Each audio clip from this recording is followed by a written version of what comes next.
হাঁড়ি পাতিল এখনো মাজা হয় নাই? না, কালিয়ালা পাতিল মাজতে অনেক সময় লাগে। প্রিয় ভিউয়ার্স, আপনাদেরকে দেখাবো হচ্ছে আজকে এমন একটা জিনিস যেটা দেখলে অবাক হয়ে যাবেন। দিনের বেলা এখন হচ্ছে দুপুর প্রায় 2টা বাজে। তো এই মুহূর্তে আপনাদের ভাবি মানে থালা বাটি ধুচ্ছে, মানে তার পাশাপাশি কি করছে এই যে দেখেন, এই যে কয়েলটা দেখছেন? মানে খোলা মাঠে হচ্ছে সে কয়েল লাগাইয়া হচ্ছে হাঁড়ি পাতিল ধুইতে আসছে। খোলা মাঠে কি হাঁড়ি পাতিল কি খোলা মাঠে কি কয়েল লাগাইলে মশা তোমারে কামড়াবে না?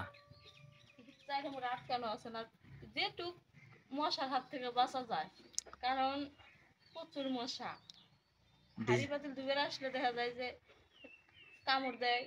আচ্ছা, সে কথা বাদই দিলাম। কামড় দিলে যখন অসুস্থ হয়ে যাবো, ডেঙ্গু জ্বর হবে, তখন রান্না বাড়া কেটা করে দিব। এই কারণে সেফলি সেফ ভাবে কাজ করি। তো দেখতেই পাচ্ছেন, মানে আমার ওয়াইফ, সে কিন্তু অনেক, মানে কি বলবো, অনেক সতর্কভাবে কাজ করে।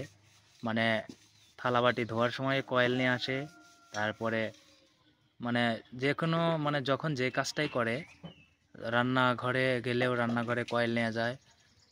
তারপরে থালাবাটি ধুইতে গেলেও কয়েল নিয়ে আসে। মানে আমি টিউবওয়েল পাড়ে যখনই আসি কাপড় চোপড় ধুই বা যে কোনো কাজই করি না কেন, আমি কয়েল নিয়ে আসি, কারণ প্রচুর মশা, চতুর্দিকে জঙ্গল আর জঙ্গল, আর বৃষ্টি হওয়ার পরে মশার পরিমাণটা বেশি বেড়ে গেছে আর কি। প্রচুর পরিমাণে মশা, বিশেষ করে আমাদের বাসায় যেখানে থাকি আমরা, এখানে অনেক মশা, না বললেই নয়। যার কারণে সে অনেক সতর্কের সাথে হচ্ছে কাজ করে। তবে এটা ভালো, আমি ভালো দিকটা মানে দেখে ভালো লাগছে, যার কারণে আপনাদের সাথে শেয়ার করলাম। আর ডেঙ্গু জ্বর হইলে তো হাসপাতালে ভর্তি হতে হবে, এটা সবাই জানেন। আর বর্তমান প্রচুর এই জ্বরটা হচ্ছে সবারই। তারপরে আবহাওয়াও কিন্তু বেশি একটা ভালো নাই, এই গরম, এই ঠান্ডা, এই বৃষ্টি, এরকম। এই কারণে কিন্তু সবার শরীরের অবস্থাও বেশি একটা ভালো না, তাই সতর্কভাবে চলাটাই বেশি ভালো আমি মনে করি। রাইট। তবে যাই হোক, যাদের বাসায় মশা আছে তারা সতর্কভাবে চলবেন। আর রাত্রে অনেক সময় দেখা যায় কি, যে ঘুমাইতে গেলে অনেকে অলসতা করে মশারি টানান না, বা কয়েল, মশারি না থাকলে কয়েল লাগান না। এগুলো করবেন না, কারণ একটু অলসতার কারণে হয়তোবা আপনার বড় ধরনের ক্ষতি হয়ে যেতে পারে।